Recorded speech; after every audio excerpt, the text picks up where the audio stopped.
ATL, let's hunt. My people, you know I'm still on the state in our city. I rep for my state and I rep for my city. Roll to the end, ain't no bandwagon and we don't need to pretend. Choose ones in the days, red and black all day. Yeah, you know we ready. ATL, let's hunt, we ready.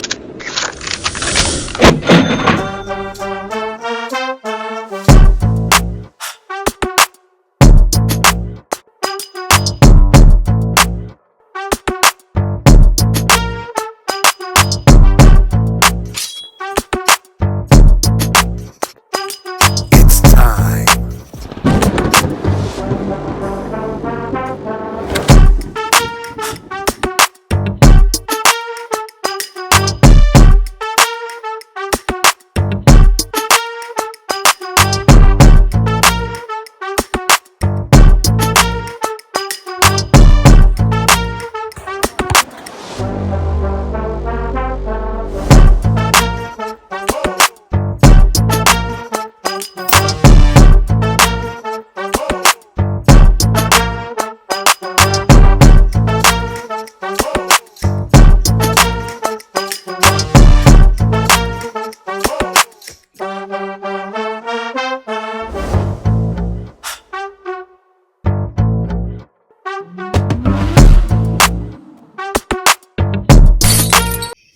ATL.GA faithful, my people. I'm the Douglas Carter, back on the scene doing my thing, and I just want to say I appreciate you and the work that you do.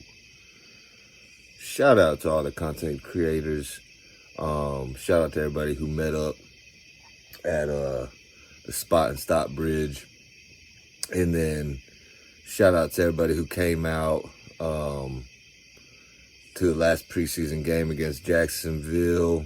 I'm gonna touch on a couple things in this video. I know everybody running through the 53-man roster, and I might touch on that for a second, but it's just a couple things. Hopefully I can remember them all since I'm just going off the top. But let's start with that Jacksonville Jaguars last preseason game. I seen the big homie, Big Low Country up there. You know, he was zoned in watching, seeing what was going on, and we chopped it up for a little bit. And I was watching D'Angelo Malone because I was hoping to see him flash, and I wanted him to make the team. And he did make the 53-man roster, which was kind of a surprise because as I was talking to Big Low, we were saying we were watching him, and he wasn't doing that good. And he was going up against, you know, Jacksonville did start their starters, so we got to take that with a grain.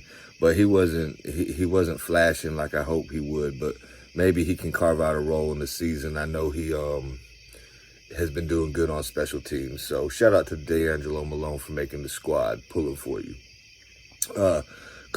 Two surprises, two Georgia Bulldogs cut, John Fitzpatrick, and I thought maybe he would make it over Dwelly, but it had been said, you know, Dwelly wasn't playing at all, so they probably were going to take him over Fitzpatrick because Fitzpatrick was getting a lot of action, but he'll probably be on the practice squad. And then the draft pick, Zion Logue, you know, another big dog in the trenches. Hopefully he'll be on the practice squad. But the last couple UGA picks, man, the name escapes me right now. We drafted a offensive lineman who didn't make it, you know, either a couple years ago. But, you know, UGA gonna do his thing, and they always gonna bring up some good talent. We just actually have a deep roster now. So Jacksonville Jaguars game was pretty much a disgrace. We didn't even score any points. I said earlier in one of my videos, Taylor Heineke would be a lock on this 53-man roster, and he is still on this 53-man roster. Now, I don't think he's played very well, and me and some other fans were talking about how he doesn't seem like the same Taylor Heineke that was in Washington, or like something's off. But he made the roster. I figured they would want to have a veteran, even though we have Kirk Cousins and Penix. still having a decent, serviceable veteran quarterback is okay. And I know the verdict's still out. A lot of people think he might be used as like trade bait, or he might eventually get released or whatever. But I thought he did solid by, restructuring his contract, taking a little bit of less. And he said he wants to stay because he believes that we're doing something special here in Atlanta, which I think we are. I think a lot of fans think we are. I think you can see it. I think the league sees it. But yeah, it wasn't a good showing against Jacksonville's starters. And just a little bit in Taylor Heineke's defense, he didn't have our starting offensive line blocking for him either. And I did see him make some good little plays, some shifts, moves. One guy was trying to take his head off. He just ducked up under it, scrambled around, tried to make a play, which is what he does. Maybe he would have did a little better if he had our first string unit in there with him. I did see him miss some passes. I did see him throw some good passes that just weren't caught. Another player I want to talk about, Casey Washington. We only kept 5 wide receivers, which is, London, Mooney, Ray, Kadero Hodge, and Casey Washington. I hope the best for Casey Washington. I hope he has a good career and does big things. I don't want anybody to think I'm hating on anything. And, I heard Smitty, that's my dog, Smitty Sports Machine. Y'all already know. He thinks Casey Washington, can be a really good player in this league. But when I look at him and when I watch him, I tend to disagree a little bit with my dog Smitty. I'm not seeing the game that I thought he was going to bring. Or, like, he makes some good catches, but I just don't see enough consistency. I think the Falcons want to keep him because they drafted him and they think he can be a good possession wide receiver, and maybe he can, but I'm not as high on Casey Washington. But shout out to him for making the squad, and hopefully he does big things and contributes in a big way. Let's see. I saw the news Desmond Ridder got cut from Arizona, and by any chance, if Desmond Ridder sees this or whatever, man, don't give up. Keep trying. I think you could still be a good quarterback in the National Football League. I think you did get a raw deal with Arthur Smith, and Smitty spoke on that as well. Didn't really have a quarterback coach for him. I think he has the talent, and I think he has the passion and the drive and stuff like that. He just has to go back to the drawing board, like Smitty said, and, get in the film room and study some more. And I still think he can do big things in this league, just, not right now. So anyway, to any other players who didn't make the cut or are on practice squads, y'all keep fighting for your dreams. Shout out to the Water Boys. I think the Water Boys show, Be Rich and Trey Boy. They had radio legend Ryan Cameron on there, and he said, dreams don't have a deadline or something to that effect, and that's really true. And I heard the Water Boys speak on that, saying it's been getting a lot of momentum because your dreams don't have deadlines. You're never too old to do something. Never stop chasing your dream, and you can make it happen. But that's a big sentiment to a lot of these players out here trying to make this league. So anyway, touch on that. Another thing I want to touch on, I'm going to kind of go like around here and there, just sporadic. Y'all hang with me. How much weight do y'all think game 1 against Pittsburgh is going to hold for this season? I know it's just one game and it's the first game, but it's holding a little extra weight for me. Playing Arthur Smith, playing Mike Tomlin, the Pittsburgh Steelers, a storied franchise, a historic franchise, known for always handling their business. They're going to come in here into the Mercedes-Benz and they're going to try to smack us in the mouth. I already know it. Are we going to be ready?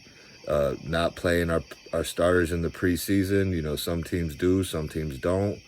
Are we going to come out really rusty? How long is it going to take for us to shake that rust off in actual game time with live bullets flying? It'll be interesting to see. I'm 100% expecting us to get that win.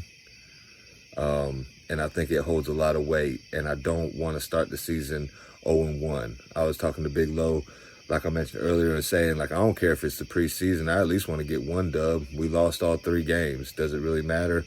No, but I want that winning to start rolling. You know what I'm saying? We're going to have to pick it up game 1 versus Steelers. Y'all let me know how much weight y'all think that has on a scale 1 to 10, like 1 not being that important, 10 being extremely important. Drop that in the comment. I'm just interested to hear how much weight y'all think game 1 has. It's going to be high energy, new season, a lot of excitement in the Benz. You know, Steelers fans are going to show up there, but we gotta represent for our home team. You know what I'm saying? We got to represent for our home stadium. So everybody come out, show out, you know what I'm saying? And let's get that W. Let's see, what else did I want to touch on? Okay, so our defense, our starting defense, man, it looks really good to me. I like it. I was surprised, too, that King didn't make the roster, but I'm sure he'll probably be on the practice squad unless another team picks him up.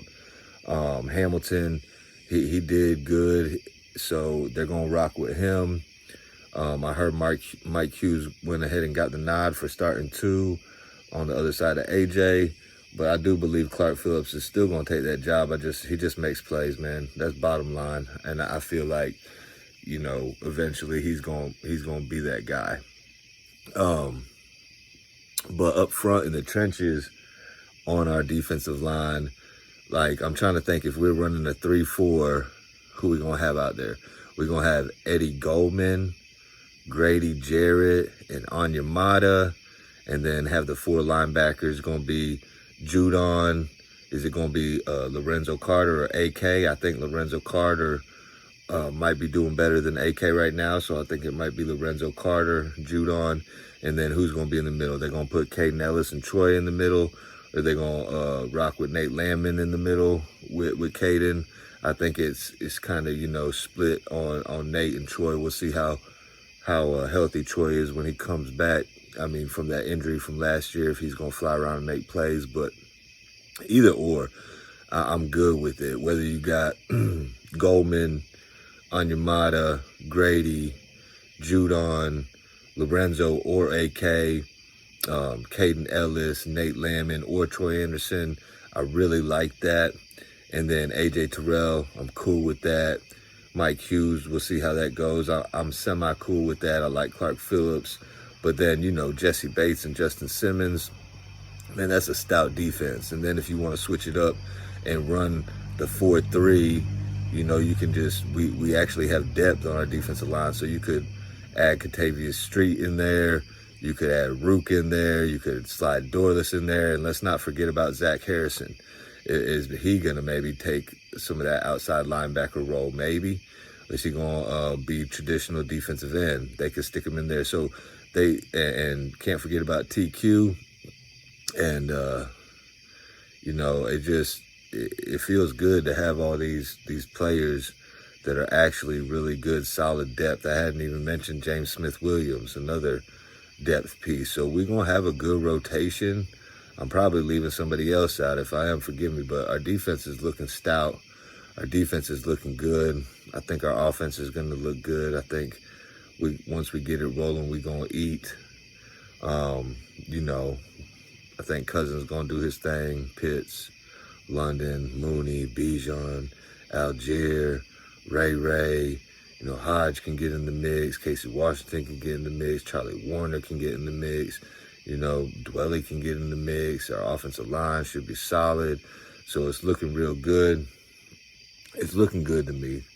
So we got all the names on paper. Now we just got to go out there and put it on the field.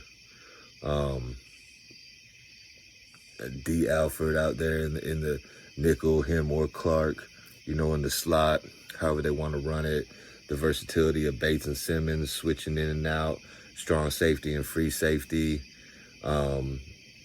Yeah, it should be something exciting to see. Trying to think, is there anything else I'm leaving out? I think that was all I wanted to chop up for right now. In this video, like I end all my videos, thank God works. And I hope you have a blessed rest of your day or night.